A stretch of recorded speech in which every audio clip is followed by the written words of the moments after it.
আসসালামু আলাইকুম everyone, good morning, শুভ সকাল। আপনারা সবাই কেমন আছেন? আশা করছি আপনারা সবাই অনেক ভালো আছেন।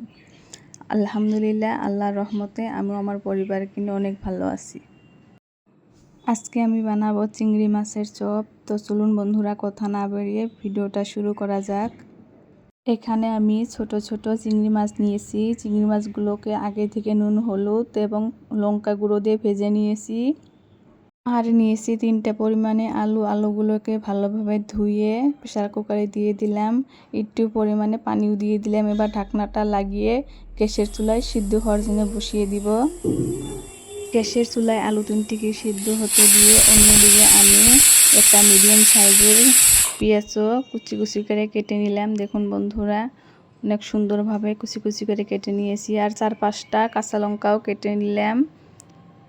আলু 3টি খুব ভালোভাবে সিদ্ধ হয়েছে। গ্যাসের চুলা থেকে নামিয়ে আলু 3টিকে একটা বাটিতে তুলে নিলাম।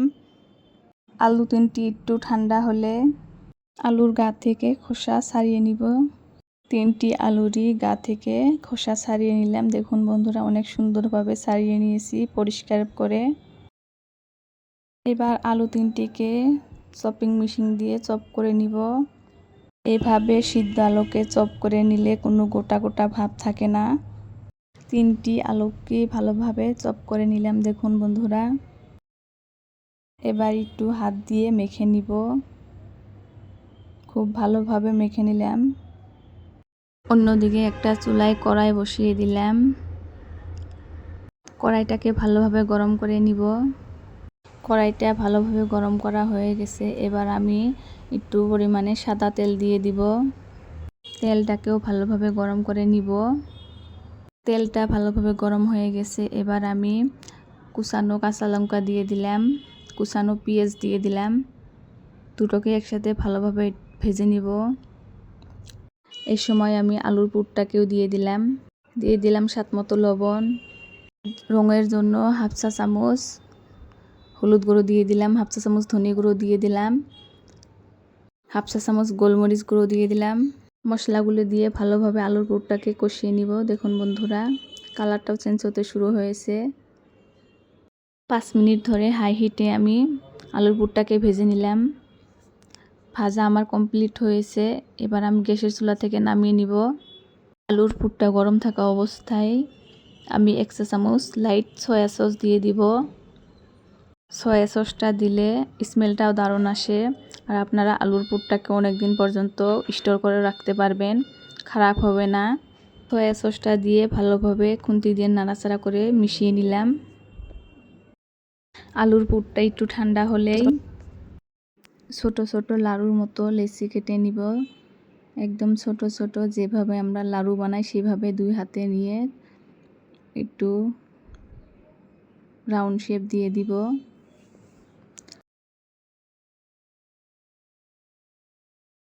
এবার আলুর পুরগুলি হাতের মাঝে নিয়ে একটু প্রেস করব।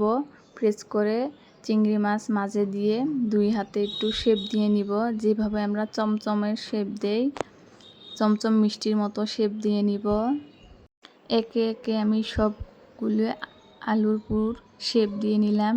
যেভাবে আমরা চমচম মিষ্টি শেপ দেই সেরকমভাবে চমচম মিষ্টি শেপ দিয়ে নিলাম আলুর পুরগুলো। প্রিয় ভাই ও বোনেরা, আপনারা আমার ভিডিওটি যেখান থেকে দেখছেন প্লিজ আমার চ্যানেলটিকে সাবস্ক্রাইব করে দিবেন, ভিডিওটিতে একটা লাইক করে দিবেন। আমার ভিডিওগুলি আপনাদের কেমন লাগে অবশ্যই কমেন্ট বক্সে মতামত জানিয়ে যাবেন। কথা বলতে বলতে চিংড়ি মাছের চপগুলোর সবগুলি শেপ দেওয়া হয়ে গেছে। দেখুন বন্ধুরা, এবার আমি একটা বাটিতে একটা ডিম ভেঙে নিব। একটু স্বাদমতো লবণ দিয়ে ভালোভাবে মিক্স করে নিব। এবার একটা বাটিতে 3টি টস বিস্কুট নিয়ে নিলাম। হাত দিয়ে আধা ভাঙা করে দিয়েছি। এবার গুঁড়ো করে নিব। হাত দিয়েও গুঁড়ো করতে পারেন বা একটা গ্লাস দিয়ে এভাবে প্রেস করেও গুঁড়ো করতে পারেন। টস বিস্কুটগুলো গুঁড়ো করা আমার কমপ্লিট হয়েছে। ভেঙে রাখা ডিমেতে চুবিয়ে গুঁড়ো করা টস বিস্কুটগুলোর সাথে ভালোভাবে চেপে চেপে নিব। চিংড়ি মাছের চপগুলোর গায়ে ভালোভাবে টস বিস্কুটের গুঁড়োগুলো লাগিয়ে নিলাম।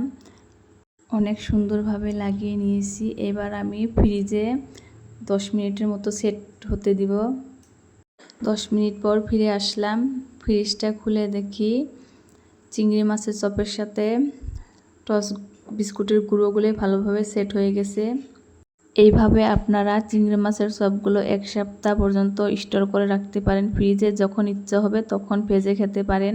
এবার গ্যাসের চুলা অন করে দিয়ে কড়াইটাকে ভালোভাবে গরম করে নিলাম। এবার কিছু পরিমাণে তেলও দিয়ে দিলাম। তেলটাকেও ভালোভাবে গরম করে নিলাম।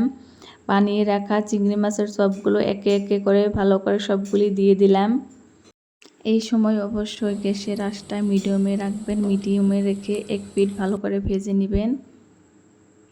চিংড়ি মাছের চপগুলো এক পিঠ ভালোভাবে আমার ভাজা হয়ে গেছে। এবার একটা চামচ দিয়ে অন্য পিঠও উল্টে পাল্টে ভেজে নিব। চিংড়ি মাছের চপগুলো ফাইনালি আমার ভাজা কমপ্লিট হয়েছে। এবার আমি একটা ছাকনা দিয়ে তুলে নিব আর গরম গরম প্লেটিং করে নিব। প্রিয় বন্ধুরা, আপনাদের যদি আমার রেসিপিগুলো ভালো লাগে প্লিজ লাইক কমেন্ট শেয়ার করবেন আর কমেন্টে আপনাদের মতামত অবশ্যই জানাবেন।